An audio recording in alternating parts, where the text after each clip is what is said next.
नमस्कार दर्शकों, स्वागत है आप सभी का। मैं हूं अभिषेक कुमार। इस वक्त मेरी मौजूदगी सहरसा जिला के सिमरी बख्तियारपुर प्रखंड में है और सिमरी बख्तियारपुर के जिस गांव में हम बैठे हुए हैं, जिस मुखिया जी से बात करने वाले हैं वो है भटौनी पंचायत। और यहाँ पर हमारे साथ भटौनी पंचायत के जो वर्तमान मुखिया है साजन जी जुड़े हुए हैं।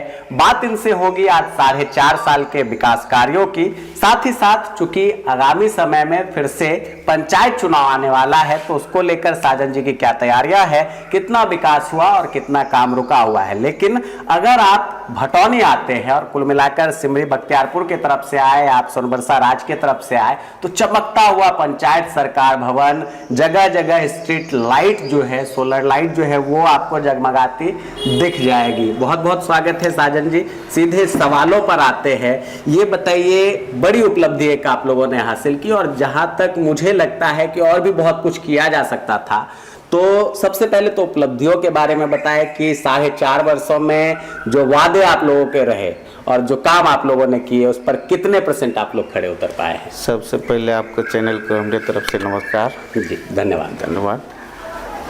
4 साल में सरकार की जितना लवलेटी हम लोग पर आया है, मतलब जितना पैसा आए हैं उस हिसाब से हम लोग काम किए। जैसे नली गली, सड़क, स्ट्रीट लाइट, खेल मैदान, जिम, यही सब लगाए हैं।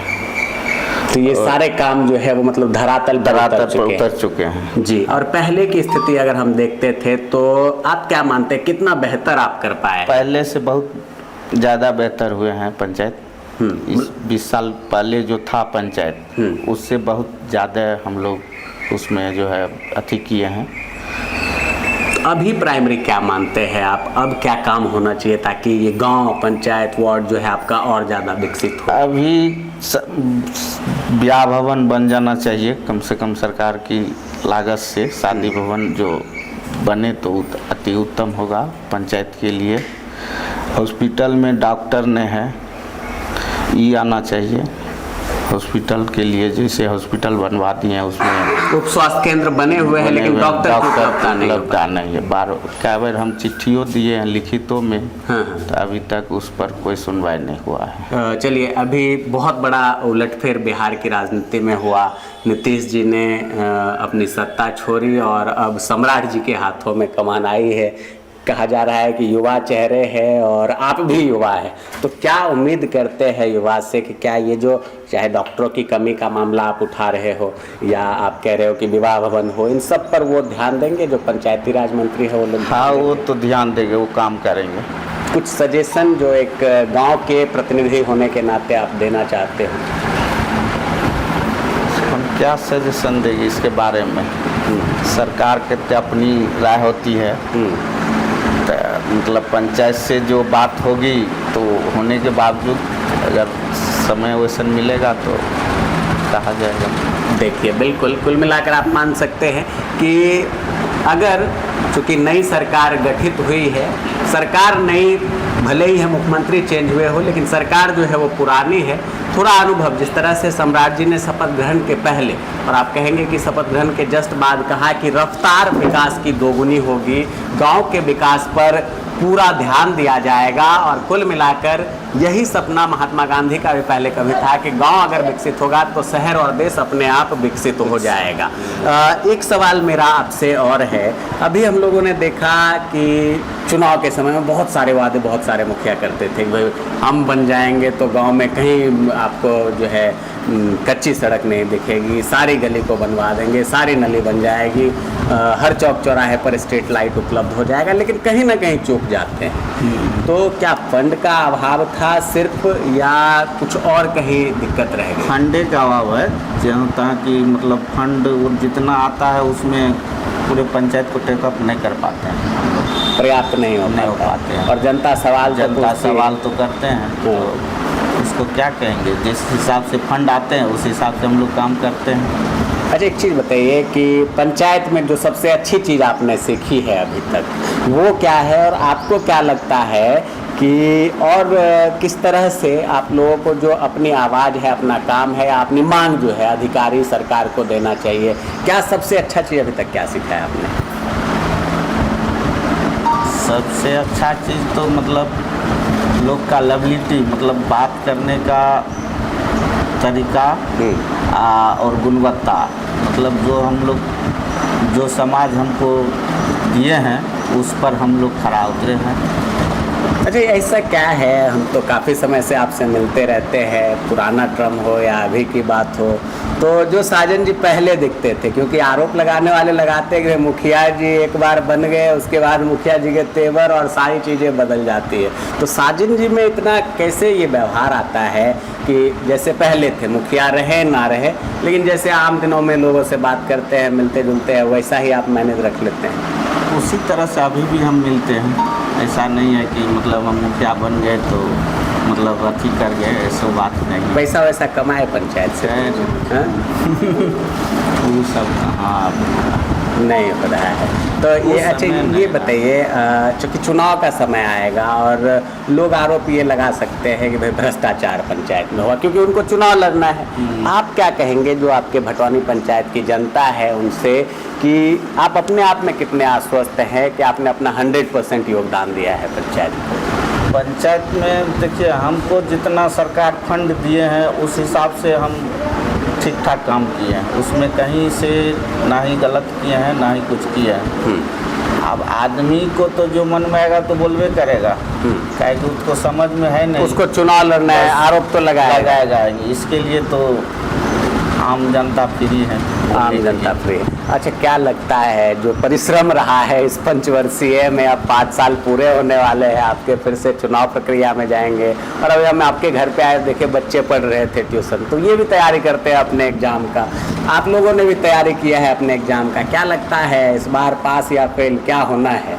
क्या जनता जिताएगी आपको फिर से? इस पर अभी सीट जो है ना, मतलब कन्वर्ट होगा, अभी क्लियर नहीं हुआ है सीट, मतलब कौन रोस्टर आ सकता है, आरक्षण रोस्टर को लेकर, इसके हिसाब से बात आगे बढ़ाएगी। तो क्या मतलब किसी के को आप जो है अपने एंड में, होता क्या है बिहार में बहुत सारे सीटों पर अगर आरक्षित हो गया तो जो मुखिया जी होते हैं उन्होंने किसी को साथ दिया, कुछ सोचे है, या ऐसा भी हो सकता है कि सीट समान नहीं रहे जिस पद पे आप बने हुए हैं? अभी तक तो फील्ड बढ़िया है, कहीं से कोई दिक्कत नहीं है, उम्मीद है कि फिर हम आएंगे। अगर मतलब इस तरह की स्थिति रहती है जो वर्तमान स्थिति है पंचायत की, तो फिर से आप लड़ेंगे और जीतेंगे? हाँ, बिल्कुल। अन्यथा अगर रिजर्व होता है तो किसी का साथ देने की, अगर कोई अच्छा चेहरा वैसे आएगा तो देखेंगे उस समय। बिल्कुल। तो साजन जी हमारे साथ जुड़े हुए थे और आपने देखा कि एक अनुभव जो पंचायत में काम करने का इनका है, अद्भुत अंदाज, और जिस तरह से आम लोगों से मिलते हैं, मीडिया से भी वैसे ही रूबरू होते हैं, और जो सवाल आप पूछ दीजिए, चाहे भ्रष्टाचार का आरोप लगाकर पूछे या कुल मिलाकर आप कह सकते हैं कि साजन जी के काम और इनकी प्राथमिकता पर, सभी का शालीनता से जवाब देते हैं। साजन जी आपका बहुत बहुत धन्यवाद। उम्मीद करते हैं कि चुनाव से पहले आप लोग और पंचायत का विकास और उन्नति करें, सरकार अगर आप लोगों को फंड हाँ, अगर सरकार फंड देंगे तो हम उसमें कहीं से दिक्कत नहीं होगा, काम करने में हम सक्षम है। क्या करना चाहेंगे अगर कोई राशि स्पेशल आप लोगों को मिलती है? सबसे पहले अगर स्पेशल क्या छूट गया जो लगता है आपको कि ये हमने यहाँ पे मिस किया है फंड की कमी के कारण? नल जल में सारा समस्या नल जल से है, अभी जितना भी नल जल चल रहा है वो तो मतलब बेकार हो गया, सक्सेस नहीं है, बिल्कुल विफल। अगर उसी रुपया से अगर कॉल दे देता, नल दे देता, चापाकल हाँ। एक गांव में एक टोला में अगर 20 को चापाकल दे देते तो उससे कहीं बेहतर होता, पानी की बर्बादी नहीं होते। ये सबसे बड़ी समस्या है, तो ये करना चाहते हैं। तो भटौनी की मुख्य समस्या देखिए क्या होता है कि विधानसभा में जो सदन होता है वहाँ तो नेता अपनी अपनी बात रख के सरकार से मांग मनवा लेते हैं कि हमें यहाँ पुल चाहिए, हमें यहाँ पर पुलिया चाहिए, हमें यहाँ पर सड़क चाहिए, और हमें हमारे क्षेत्र में इस तरह का प्रशासनिक व्यवस्था या हॉस्पिटल चाहिए। लेकिन मुखिया की प्रॉब्लम ये होती है कि इनकी मांग डायरेक्ट सरकार तक ना जाके अधिकारी के थ्रू होकर जाती है, और यही वजह है कि जो ग्रामीण क्षेत्रों में आप PHED जो जनरल की योजना है वो पूरी तरह जो मुख्यमंत्री की 7 निश्चय योजना में एक महत्वपूर्ण घर घर नल से जल का प्रावधान किया गया था, पूरी तरह से विफल बिहार के लगभग सभी इलाकों में माना जाता है। इसकी सबसे बड़ी वजह है, एक तो पानी का दुरुपयोग होता है, दूसरा आप कह सकते हैं कि जो ठेकेदार थे उन्होंने सही से काम नहीं किया, मेंटेनेंस नाम की कोई चीज़ नहीं है, और इस कारण जो विफलता का सामना सबसे ज़्यादा अगर किसी को करना पड़ता है तो लोग कहते हैं कि भाई हमारे मुखिया जी ने किया। लोगों को नहीं पता है कि डिपार्टमेंट काम कैसे करता है। लोगों को ये पता होता है कि हमने मुखिया जी को वोट दिया, विधायक के बाद में लोग जाएगा, सांसद के पास बाद में लोग जाएगा, लेकिन मुखिया अगर घर पर उपलब्ध है और पंचायत में है तो रात में 12 बजे भी किसी को कोई समस्या है, 2 बजे भी किसी को कोई समस्या है तो तुरंत मुखिया जी से संपर्क करता है। और मुखिया जी विवश रहते हैं, चूँकि उनको गांव पंचायत में रहना होता है, लोगों से मिलजुल कर रहना होता है, उनकी समस्या को सुनना होता है। एक आर्म्स लाइसेंस की बात कही गई थी, और अब तो आप लोग कार्यकाल पूरा कर रहे हैं, रात बिरात में पंचायती में जाते होंगे 2-2:30 बजे, घटना कई सारी हो गई, कुछ है चल रही है सुगबुगाहट, लगता है आर्म्स जरूरी है आप लोगों के लिए? जी जरूरी है, और हम अप्लाई भी किए हैं। हाँ, करीब 15 रोज हो गया अप्लाई किए हैं। बहुत जरूरी है, रात बिरात पंचायती में जाते हैं तो ये जरूरी है, जरूर हर मुखिया को जरूरी है लाइसेंस। बिल्कुल, हर मुखिया को जरूरी है, हर जनप्रतिनिधि को जरूरी है। तमाम दर्शकों का बहुत बहुत धन्यवाद, नमस्कार।